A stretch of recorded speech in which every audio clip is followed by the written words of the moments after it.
Alrighty. All right, welcome back. For those of you watching out there on Biz TV, Biz Talk Radio, thank you, my friends. I'm getting all your correspondence and feedback. I appreciate it. Keep it coming.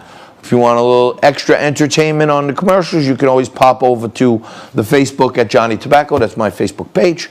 And many people are joining us. Lots of people are liking the idea of Stop the Steal TV. Okay, and we are doing everything we can, not to stop the steal. I mean, I can't go out and get a legislator to vote one way or another, but what we can do is keep the people armed with real facts, real developments, real news, real stuff that's still happening, that Donald Trump has a very viable, constitutionally appropriate path to victory, and he doesn't have to do anything except sit back and prove through Rudy and Jenna Ellis and everyone else that a couple of these states, the election was no good. And there's nobody's at 270. It goes to the House of Representatives. The Republicans control the House of Representatives with 26 votes. And Donald Trump accepts the nomination from the electors at the Electoral College. And he walks back into the White House where he belongs. Okay? Now, what do you think is going on while Donald Trump is making all the right moves, if you ask me? He's calling stuff out here and there. But almost 4 years was spent going after Donald Trump for Russia meddling, Russia collusion, Russia election interference. We could not have foreign actors involved in our election process. And they went after his sons, and they went after his businesses, they went after his accountants, his insurance companies, all because they had a bad set of facts from the Steele dossier, which was created by Hillary Clinton's campaign team, and that's all been borne out in the Senate hearings. You could see the FBI knew damn well that the Steele report was unsourced and it was fake news, but they let Hillary push it down everybody's throats because they wanted to diminish Donald Trump's opportunity to become the 45th president of the United States. It didn't work. It didn't work. He still got elected. But I digress. Okay? Now, we spent 3.5 years talking about all the reasons why foreign actors cannot participate in our elections, Senate Intelligence Committee, Senate Oversight, Congressional Oversight Committee, all that other stuff. Right? Everything. They looked at Trump every single way, upside down, backwards, practically gave him a colonoscopy. Okay?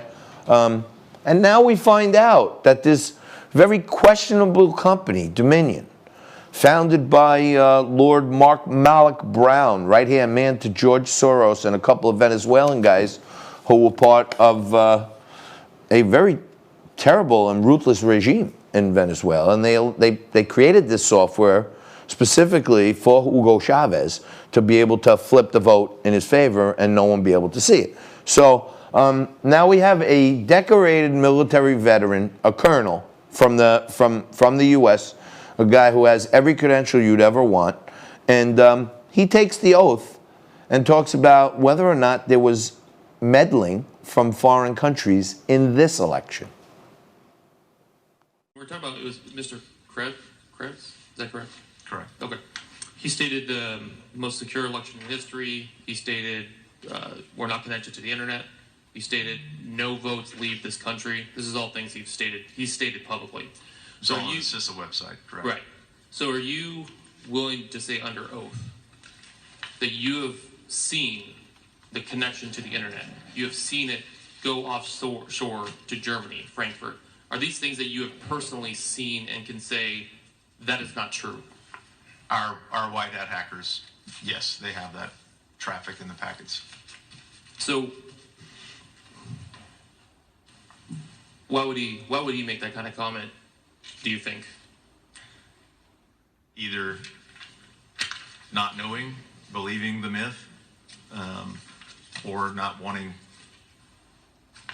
the truth to be known. Thank you. Senator Borelli.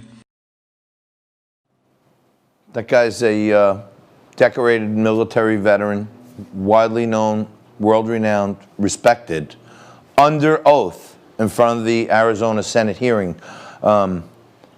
And he says, you know, why wouldn't they, because he said they don't want to be detected.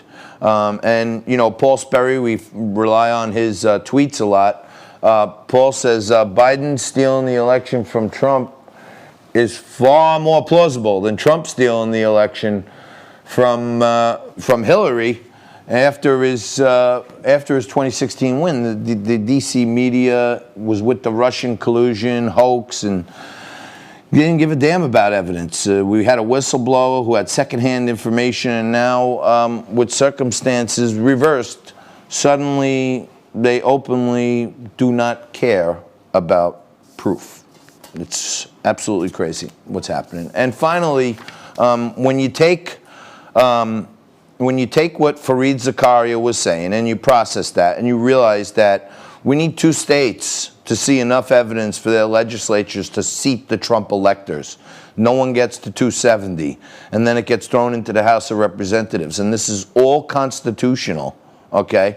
And if that happens, I think we're on the path to a tremendous 2021, because now even Anthony Fauci is agreeing with me and Donald Trump that this whole lockdown was a hoax. Check this out. Soon. And Dr. Fauci, New York City public schools shut down again earlier this month. I know your default position is that you'd like to see the schools open, but how do you make that happen? And how would you advise the incoming Biden administration on getting a sort of unified response?